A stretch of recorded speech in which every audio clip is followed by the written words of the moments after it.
Ladies and gentlemen, Welcome to the show. It's the Tiny and Katy Show, powered by Roots Hair Design, Route 11 in Marion. Hey, I'm Tiny. Hey, it's Katy. Happy middle of November. Can you believe it? Like, we are almost halfway through November. And not to mention, it was 78 degrees outside yesterday. I think that was about accurate.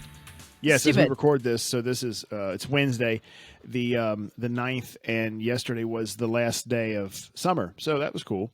I would say our spring and fall are kind of flip-flopped a little bit, I think, and it really bugs me. Well, people love it. Like, people are so excited when it's 70 some degrees outside in October, November. I can't stand it. I absolutely because it doesn't match. It doesn't match, like, especially with daylight savings. It doesn't go. It makes my brain my brain's already confused. Like, we don't need to add any more to the mix there of the time and the temperature. Like, I'm not one of those people that's like, oh, I love it. It's 75 in the middle of November. No, I hate it. It's stupid, and I'm not, and I don't like it, and that's where I am. It's 75. Let's go out and look at the trees that have no more leaves. Yes, and I mean, because you can't plan for anything. No, so what are you going to do? Well, let me get all my crap back out that I put away. Like, Katy has to get all her two-piece bathing suits back out.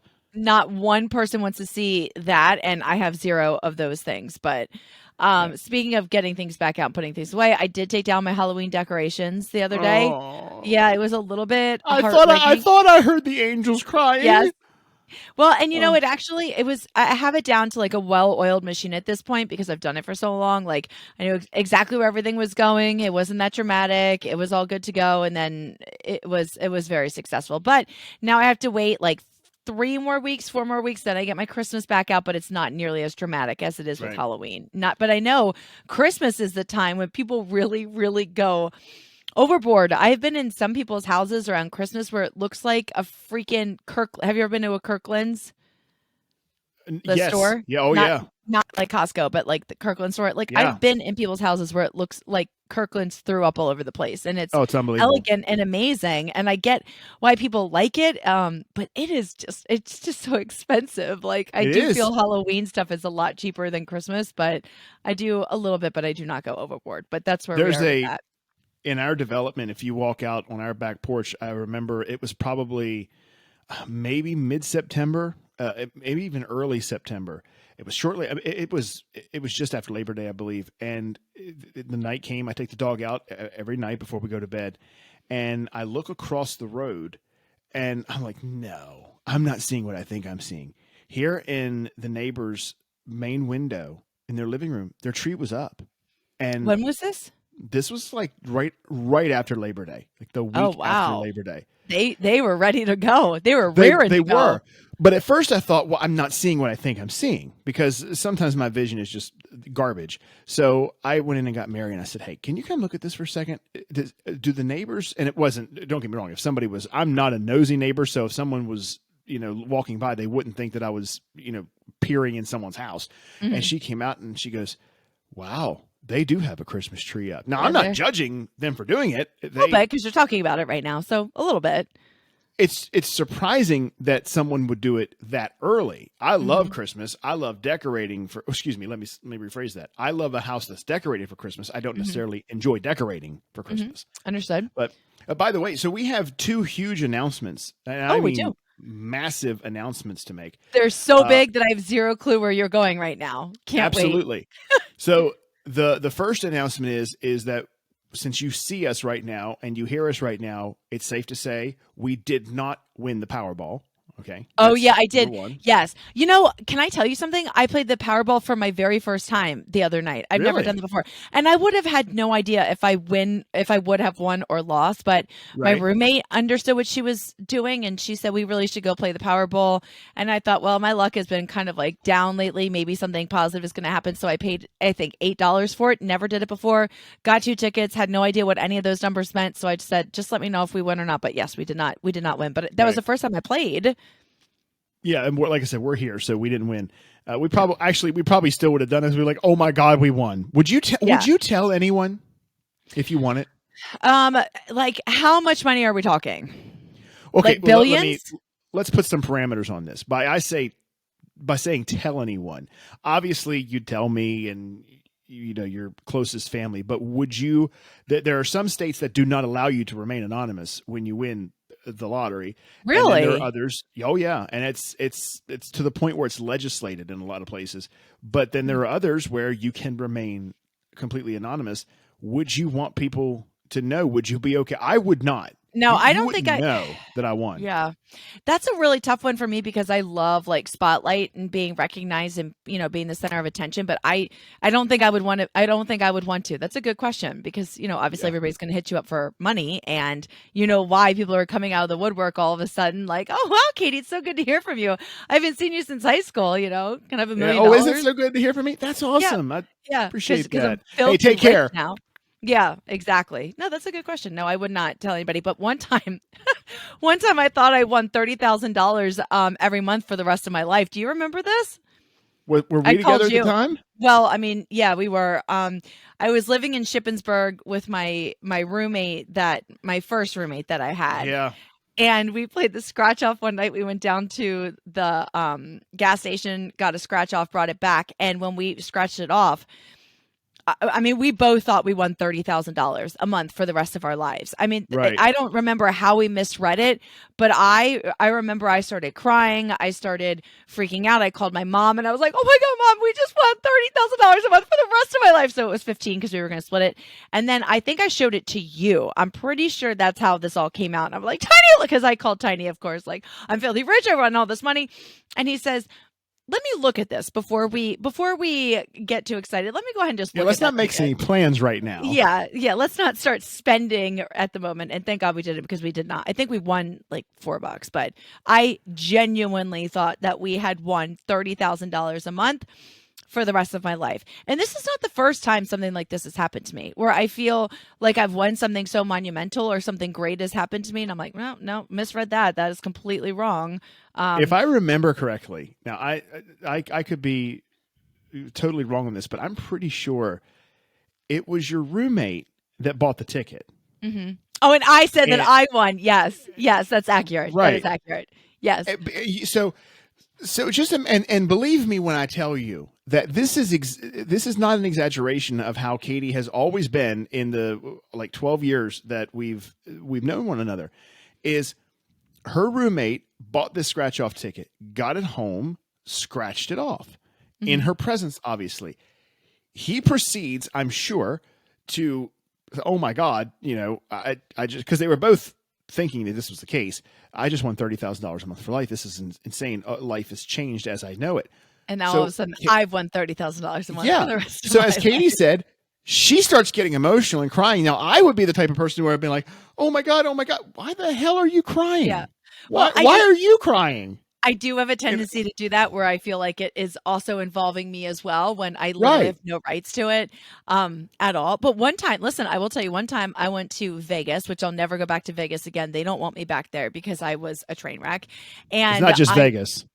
No, it is just Vegas. I went when I was 21 and then again when I was 22, and I did things that I am absolutely not proud of and I will not share, but Vegas does not want me back.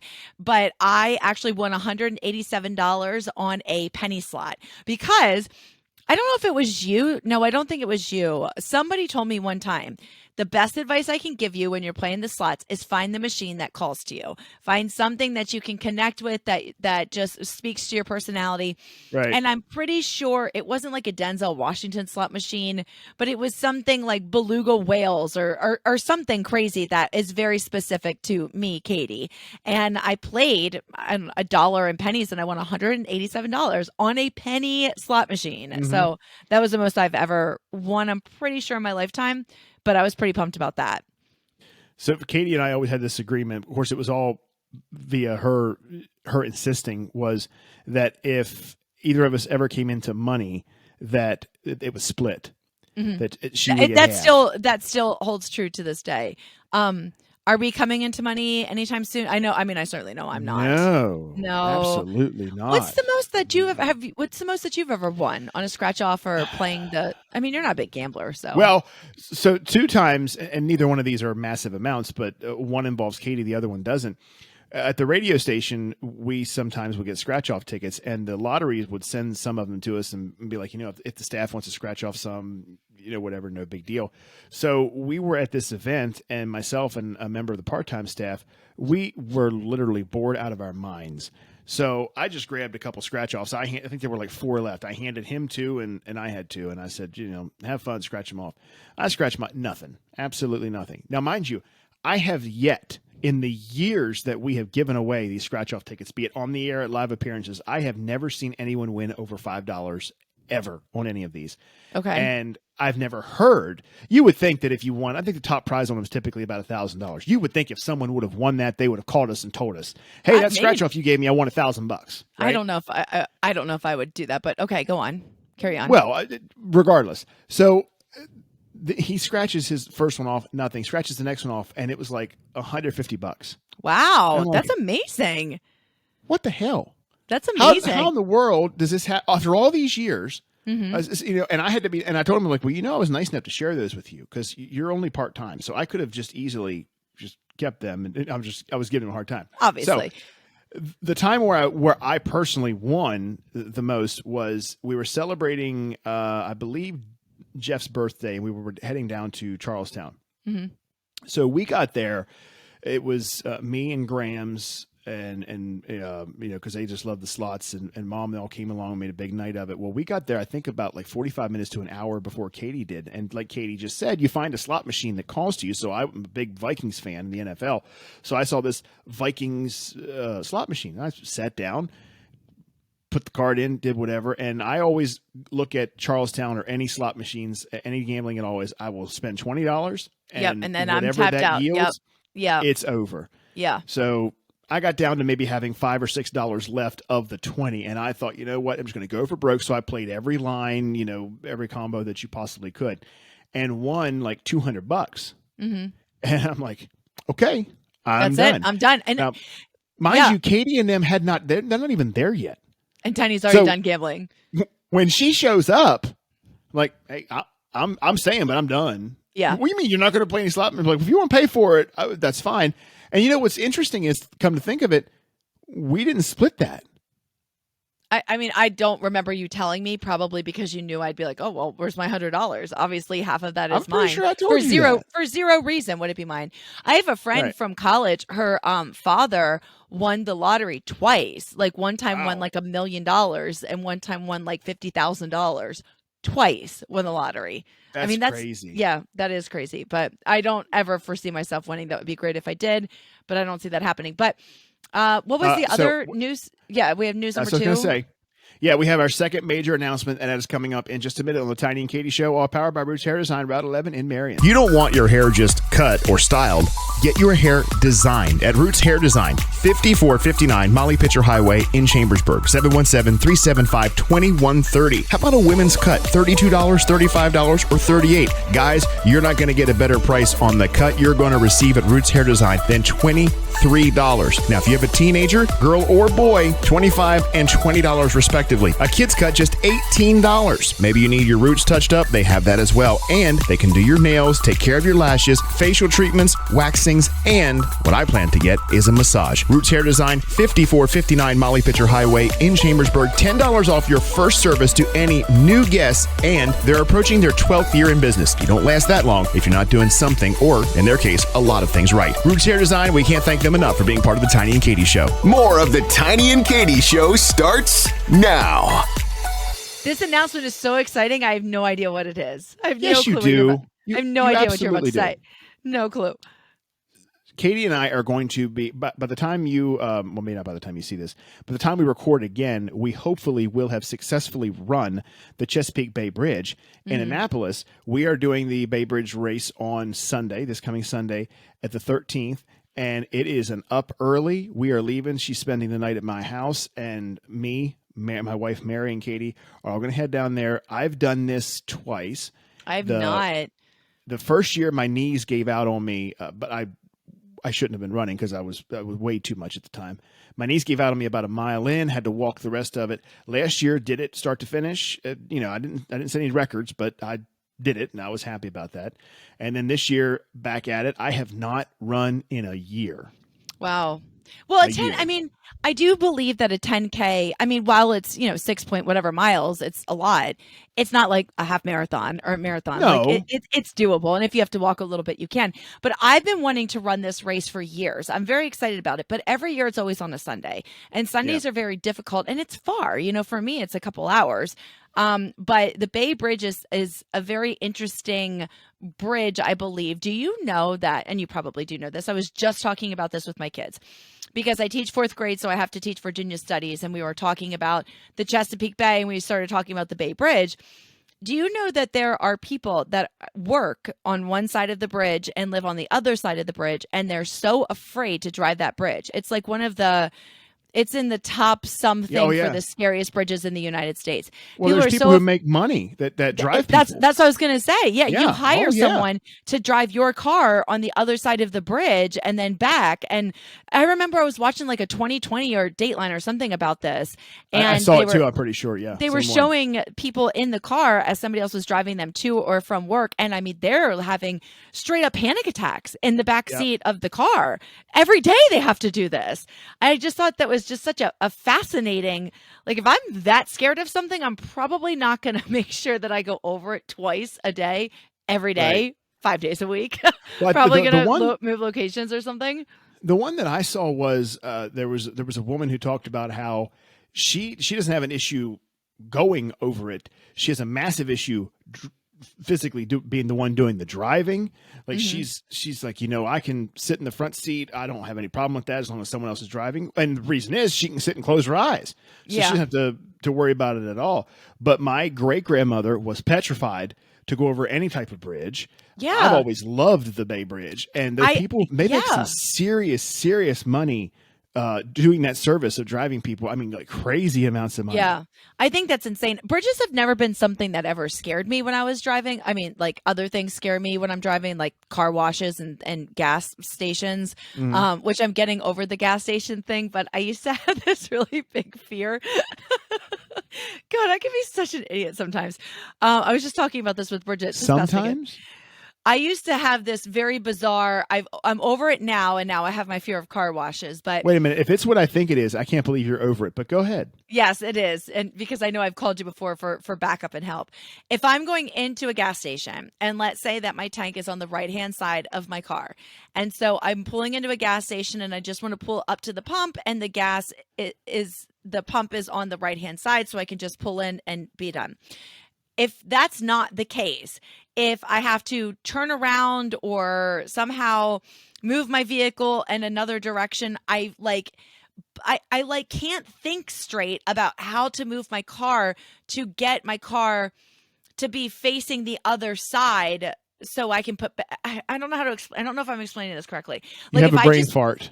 If I just can't pull right into the pump, I get really confused about what to do to get my car turned around or moved in a way that I can back up into a pump, if that's the case. Right. It has happened to me so many times where I have left gas stations or just in a mess, in a heap, like, oh my God. just hysterical. Oh, I know I've called Tiny and I know I've called Bridget before, like, okay, I'm at a gas station. I need gas. I can't keep going down the highway. The only pump that's open would be on the left-hand side of my car, but my gas tank's on the right-hand side of my car. What do I do to turn my car around to get it on the other side so I can pump the gas? Like, I know, like, the answer is you just go around. Is that correct? Is that the answer? Well, you can go around, you can find another pump, you just do whatever you need to do to make it happen. Yeah. Lord knows. You would pee yourself if you had to get gas at a Sam's Club. Oh, why? Is it scary? Well, because A, it's just always insanely busy. But B, there's only one way to go in. Mm-hmm. So you can go in, there's like 4 different lines, but you can only go in from the one side. So there's no coming in from another direction or anything like that. Now, I'll throw you a real curveball here is, and a lot of places are like this, they make the pump, the hoses extra long because you just pull up. And even if you're So if the gas pump is on my right, but the gas tank is on the far side, you can take the hose and literally take it all the way over to the other side because they're extra long hoses. Now that'll really throw your mind in a warp speed if you're like you. I would be too afraid to even try that because if I tried it and it didn't reach to the pump, I would start to have a panic attack. Everybody's looking at me. I don't know what to do. And then I would just be so embarrassed and I would leave. But it's something about, and I'm actually a very good driver. You know, these things probably make me sound like I'm a terrible driver. I'm a very good driver. I'm very attentive. I've never, been into an accident or anything like that. But I do have some issues, and I've had some issues before when I was driving. Like one time, oh my God, Tiny, you'll love this story. One time when I was in high school, I picked up my brother, Bridget, and another girl named Nicole, and we were driving this back road to get to our high school. And it's a very secluded back road. There's a lot of wildlife back there because it's a lot of forest. And we're driving up the road to go to school, and there's a dead deer in the middle of the road. And I'm driving. David's in the back. David's drinking his orange juice. We're all just kind of relaxing. Bridget goes, "Deer." And I kept going. And Bridget goes, "Deer." And I keep driving. And Bridget says, "Katy, there's a dead deer in the middle of the road." Well, at this point, I probably had enough time to do something about it. But in my mind, I'm just panicking, like, I don't know what to do. Right. So instead of swerving to the left where there were no cars coming, or even swerving to the right where I had plenty of room, I put my hands at 10 and 2. I put my foot on the gas. I screamed and braced and went right over the deer. It literally was like this. It was literally like this. "Katy, deer. Katy, deer.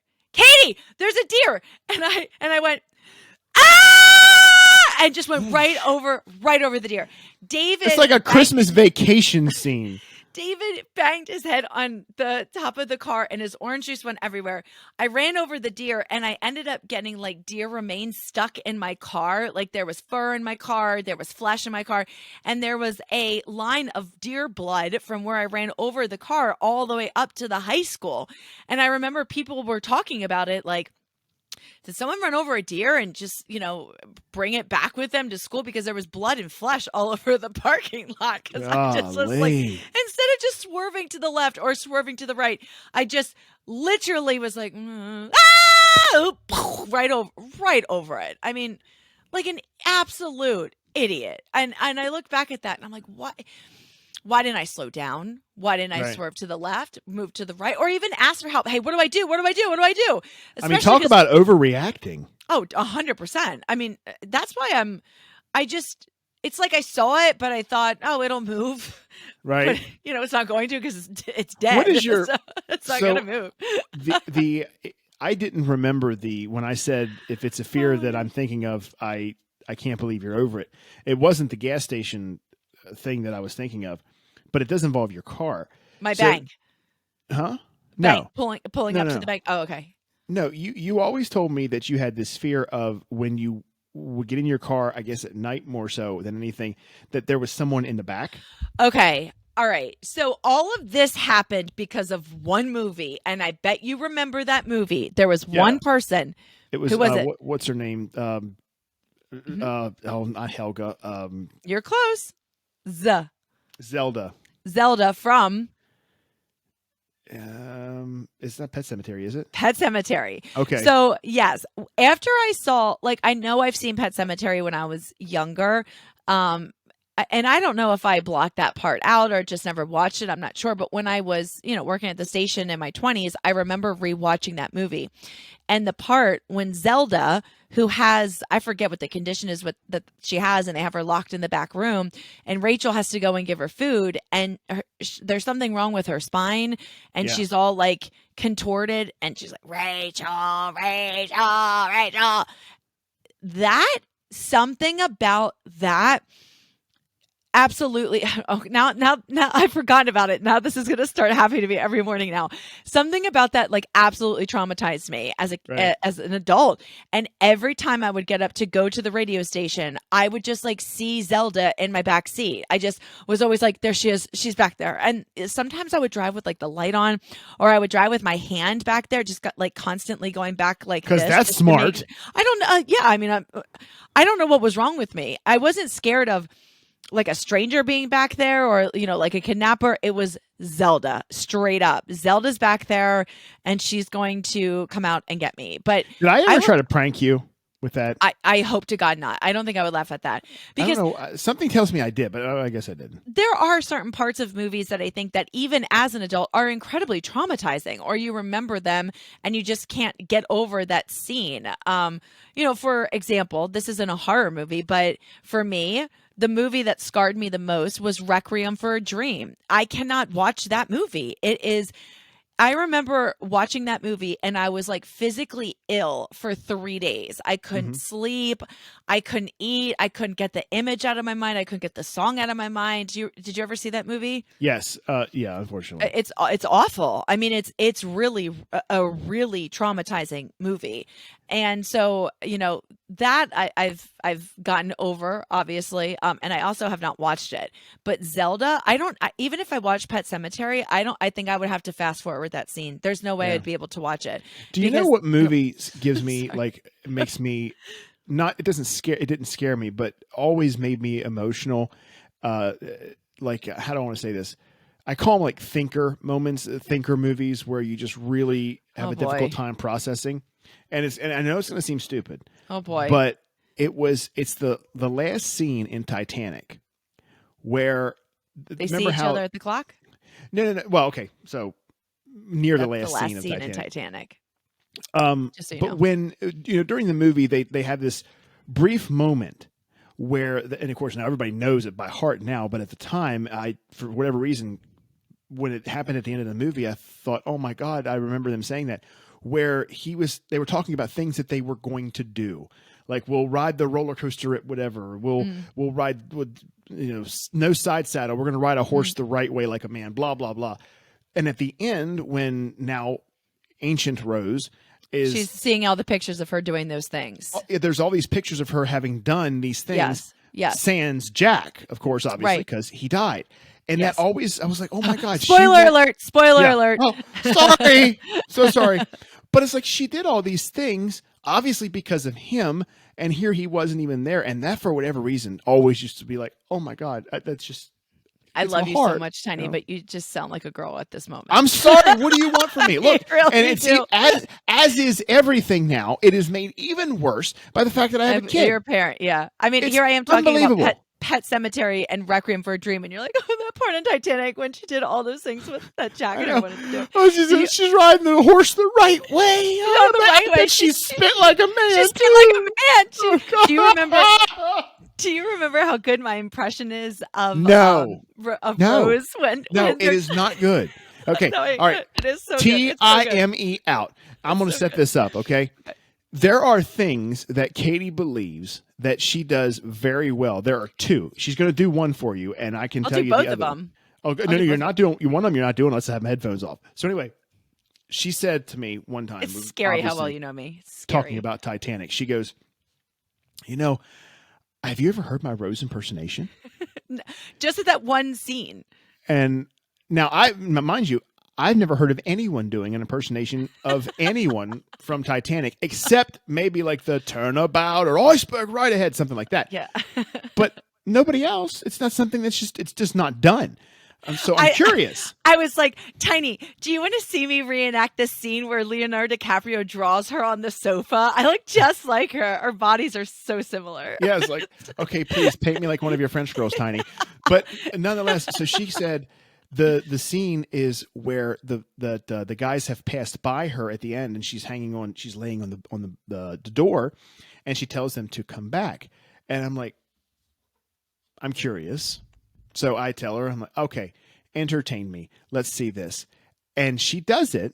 Mm-hmm. And she'll do it here in a second. She does it. Spot on. And she finishes and she goes, wasn't that really good? And I'm like, well. Okay. Well, let's get everybody else's opinion. So here we go. This is Katie's reenactment of Rose saying, come back. No, I'm scared. Okay. So remember, she's on the door. They pass her. Her voice is hoarse and she's like, come back. Come back. Come back! Come back! Come back! Come back! I can tell you unequivocally that impersonation has not gotten better over the years. Matter of fact, I wouldn't come back for that ever. What about hang on. So okay. here's the other one. So she says to me, she said, Tiny, I do an amazing impersonation of a velociraptor. Okay, I do. That one just really kills my voice. Oh no, I don't want you to do it. Okay, it really she does goes, hurt my voice. But, and this is what gets me about Katy. She goes, but there's only one way that I can do it, and that's if I do this motion with my hand.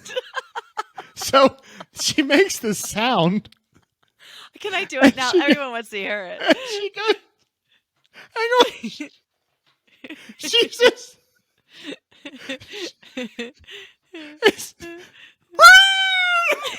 That's like exactly what it looks like. So then I told her, I'm like, wait a minute.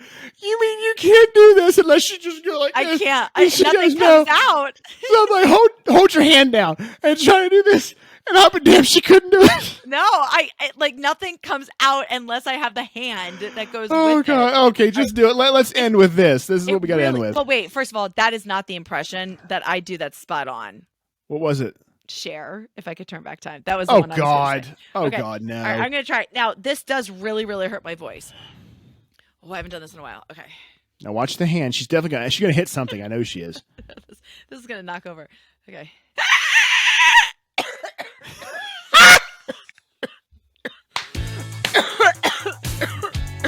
Oh, on that note, folks, we will leave you. I hope that we make the run. We'll send you. We'll put some pictures up on Facebook. So I'm Tiny. That's Katy, and we're out of here.